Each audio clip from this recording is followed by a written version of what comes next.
All right, I'm at 40 Acre Lake at the park. This is the first one that they got really nice bathrooms, fairly clean. I'm just gonna do a quick walkthrough. I'm not going into the bathroom for purposes, y'all know. But I'm gonna walk down here to the 40 Acre Lake, just so y'all can see, if y'all wanna come, and even if you're wheelchair bound, there is access. We can get you all the way to the dock. You don't want to be at the water's edge. They'll tell you that from the very beginning. This is a alligator park. There is live alligators here. Now,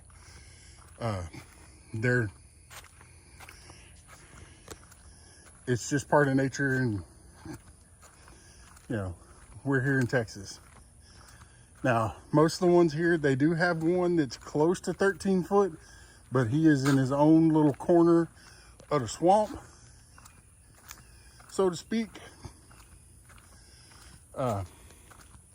where you cannot get to him. He's at one of the Horseshoe Bayou lakes, as they call it, and there's a pier that you can go on and you can see him if he's out.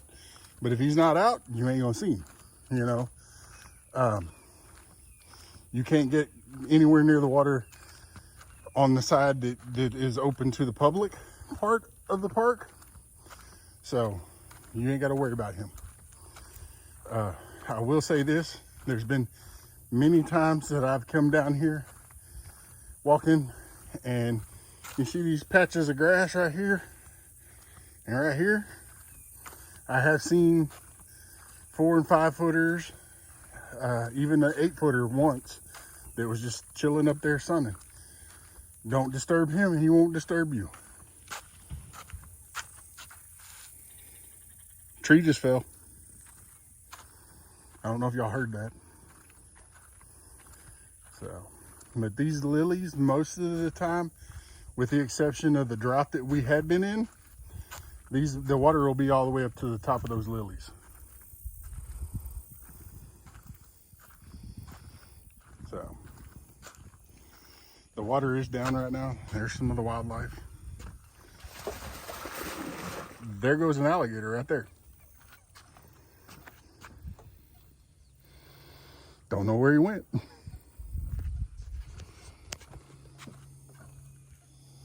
But yeah, you can see right here, they lay up in here. So, but there's the bird. I'm probably gonna stop this video here in just a minute and start it back up and get me a short, maybe.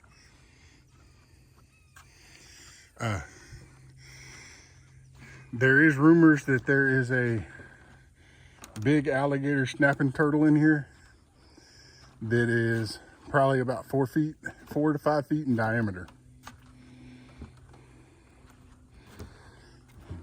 So, but yep, I just wanted to show y'all, this is one of the places you can fish.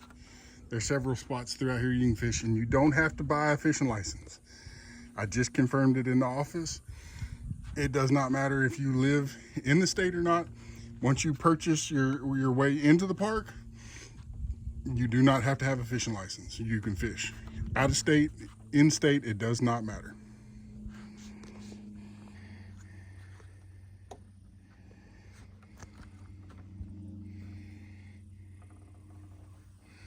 But yeah, this is the end of the pier. You can go that way, you can go that way, but I'm not gonna harass the wildlife too much. Hey, Sifty, I found your bobber. It's right there. Let me zoom in. I found your bobber, sifting with soil, or sifting soil, but I'm not getting in that water to get it. This is the visitor center. They have, most of the year, have live little baby crocodile, alligators. They also have a few spider friends, and also a couple of different snakes inside of enclosures where you cannot touch them. And then And there's the really big tree right there that is just as wide as me. And the observatory is right down that road right there. They have big telescopes. You can see the moon. There's some of the native wildlife. And I'm almost willing to bet there's probably a little baby over there somewhere because she keeps looking that way. All right, they've got this small pavilion here, which is, you can't see it because of all the brush there, but if you go a little farther and in, can you do that? You've got the entrance. And right there, there's a covered pier that you can fish off of. And here's a barbecue pit right here. And the bathrooms are right over there. The restrooms are right there. Another set of restrooms. They literally have bathrooms all over the park. All right, I'm at cabin 1. This is the one. There's like a little playground right here. You got a fire pit. You got a smoker. They have, I guess that's for hanging your groceries. Maybe like the hammock chairs or whatever. Got plenty of shade around them. Nice big oak trees. But this is the sleeping. They have power and water.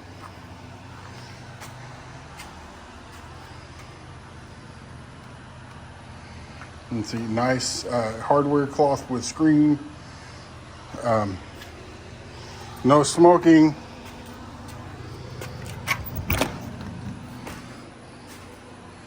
Has a ceiling fan.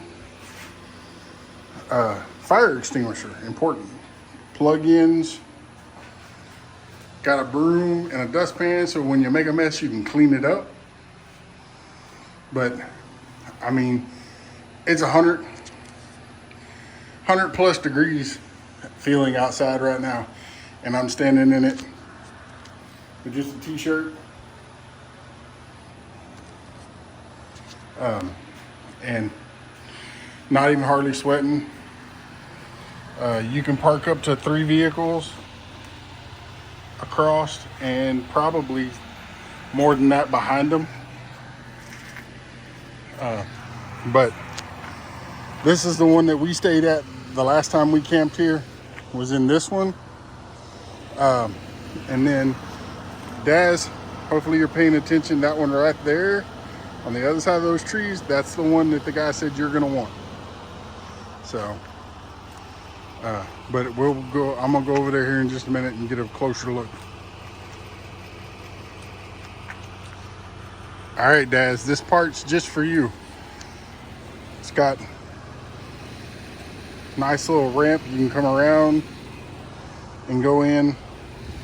Burn pit, another one of those racks. I ain't quite figured out what they're for yet, but before I'm done with this video, hopefully I'll find out. Got a picnic table. All of them have at least one picnic table. Water. But this one has a little bit of a wider door. And pretty much the same as the first one on the inside. And, well, with a different light.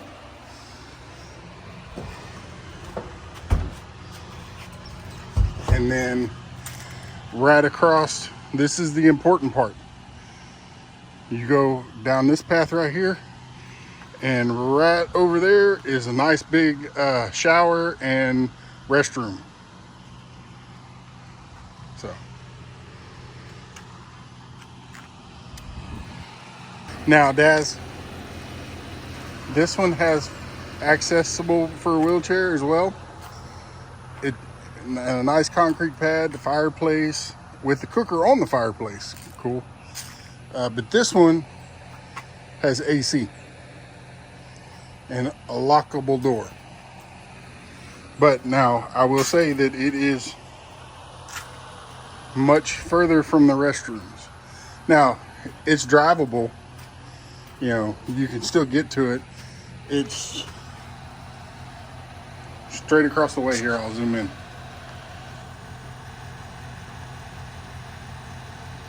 bathrooms.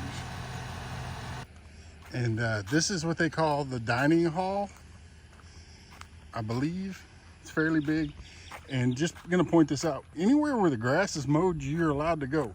If it is not mowed, you don't go there. Yep, group dining hall. So it's fairly good size. I'm sure it's probably locked up, but nice spacious. It has a kitchen, nice flooring space. I'm sure there's tables and chairs in there somewhere. There again, no smoking. Yeah, see, here's chairs and tables.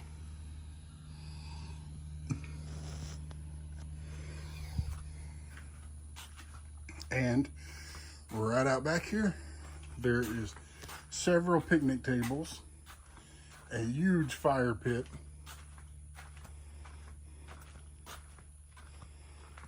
and a big smoker, and a deer, or two, and a squirrel. There's another one. There's more. I don't know if y'all can see them. Look. But there's one right there by that pile, looking at me. There's another one right here in between those two trees. And there's another one. They're all taking off over there. But back to showing, you know, try not to scare anymore, but has a nice big, you can cook on this outside piece.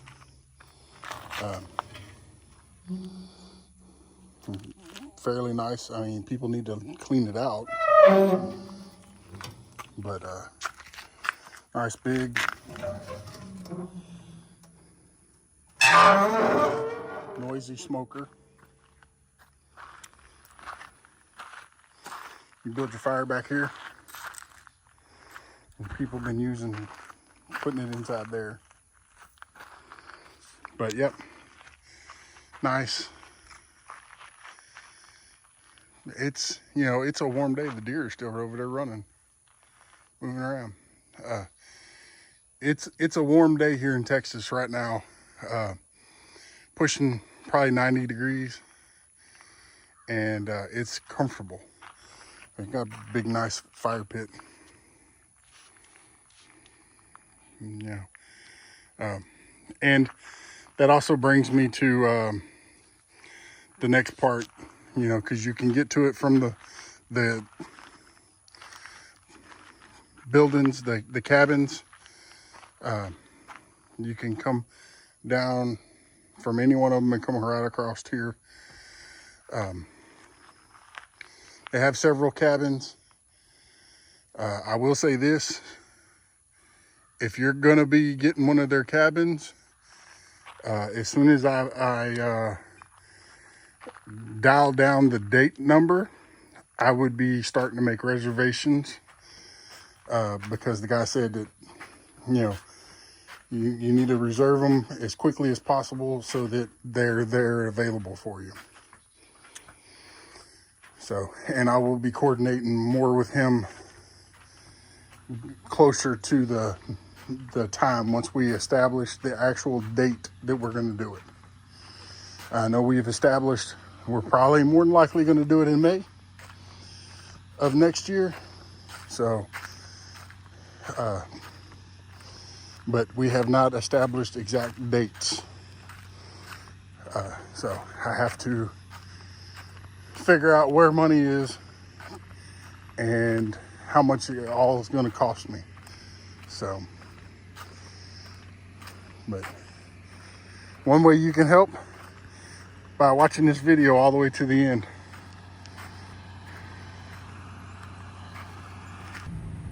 I mean, seriously, how many places do you know you can get that close to a deer without it freaking out?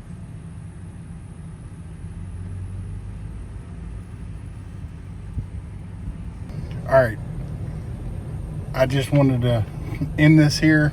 We're in the car fixing to head home.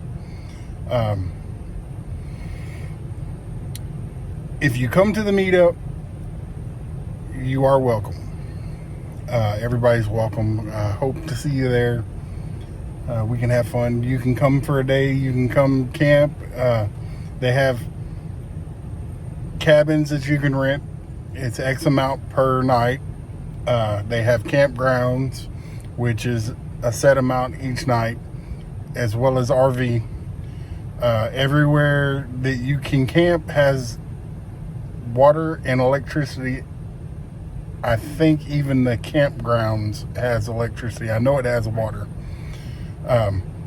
You don't have to pack a bunch of charcoal or firewood. If you're going to use charcoal, I suggest bring some. They do sell it in the gift shops. It is a little bit of costs a little bit more, but at the end of the day, if you're not having to pack it all the way from home, you're still saving a little bit, even if it's just room to have your stuff. They do sell firewood, so if you want to take advantage of the fire pits that are everywhere on every campground, every camp spot, cabin, and even at the RV, they do sell it. I don't know prices of all that stuff yet. I will do more research into it and find out. So, and the one thing is if you're here, please be respectful of the wildlife. Don't harass them. And I'm not going to tell you not to bring something, but I do not recommend anybody bring in drones, because you will not be able to fly them. If they find you flying them, they will kick you out of the park. So, too many incidents where people have harassed the wildlife with the drones, alligators. I don't know all of everything behind it, but, you know, it just makes sense. If you're going to be doing stuff like that, you should be respectful of everything that's around you and the people around you. But I just wanted to let y'all know, you know, if you bring your drone, don't be expecting to fly it, because like I said, they probably will kick you out. They have parks, and you can probably get a ticket too, because this is all ran by Texas Parks and Wildlife, as far as the wildlife side of it. So, that being said, y'all be safe, God bless, and we'll catch y'all on the next one. Bye-bye.